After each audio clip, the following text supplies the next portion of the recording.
मेरे बात समझ में आई है सखी, बुद्ध की राह जरूरी है। मेरे बात समझ में आई है सखी, बुद्ध की राह जरूरी है।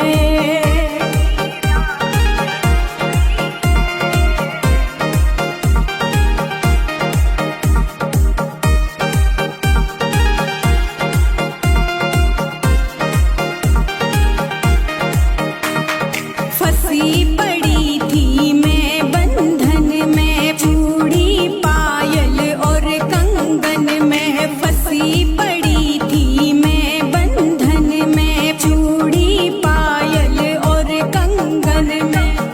श्रृंगार की समझ बताई है सखी, बुद्ध की राह जरूरी है। मेरे बात समझ में आई है सखी, बुद्ध की राह जरूरी है।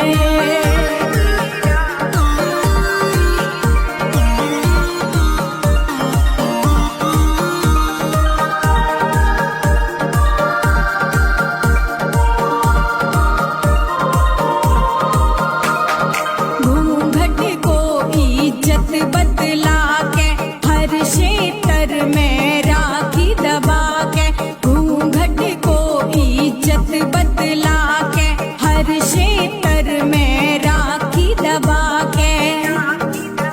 मैं मन से गुलाम बनाई है सखी, बुद्ध की राह जरूरी है। मेरे बात समझ में आई है सखी, बुद्ध की राह जरूरी है।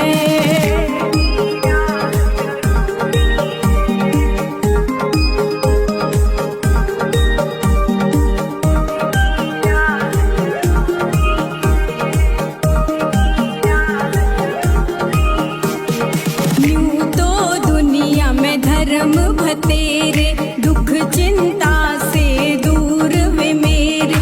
यूं तो दुनिया में धर्म भतेरे, दुख चिंता से दूर वे मेरे। मेरी धम ने आस जगाई है सखी, बुद्ध की राह जरूरी है। मेरे बात समझ में आई है सखी, बुद्ध की राह जरूरी है।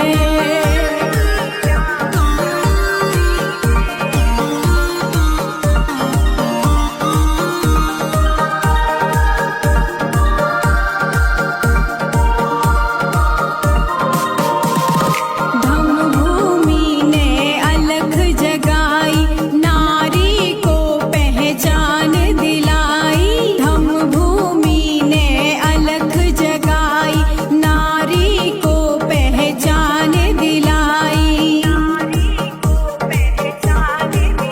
उत्साह की किरण जगाई है सखी, बुद्ध की राह जरूरी है। मेरे बात समझ में आई है सखी, बुद्ध की राह जरूरी है।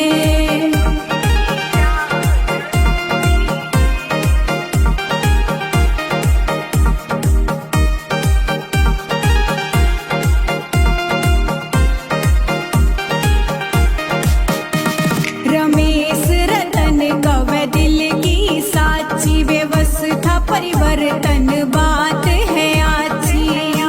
रमेश रतन कव दिल की साची, व्यवस्था परिवर्तन बात है आची।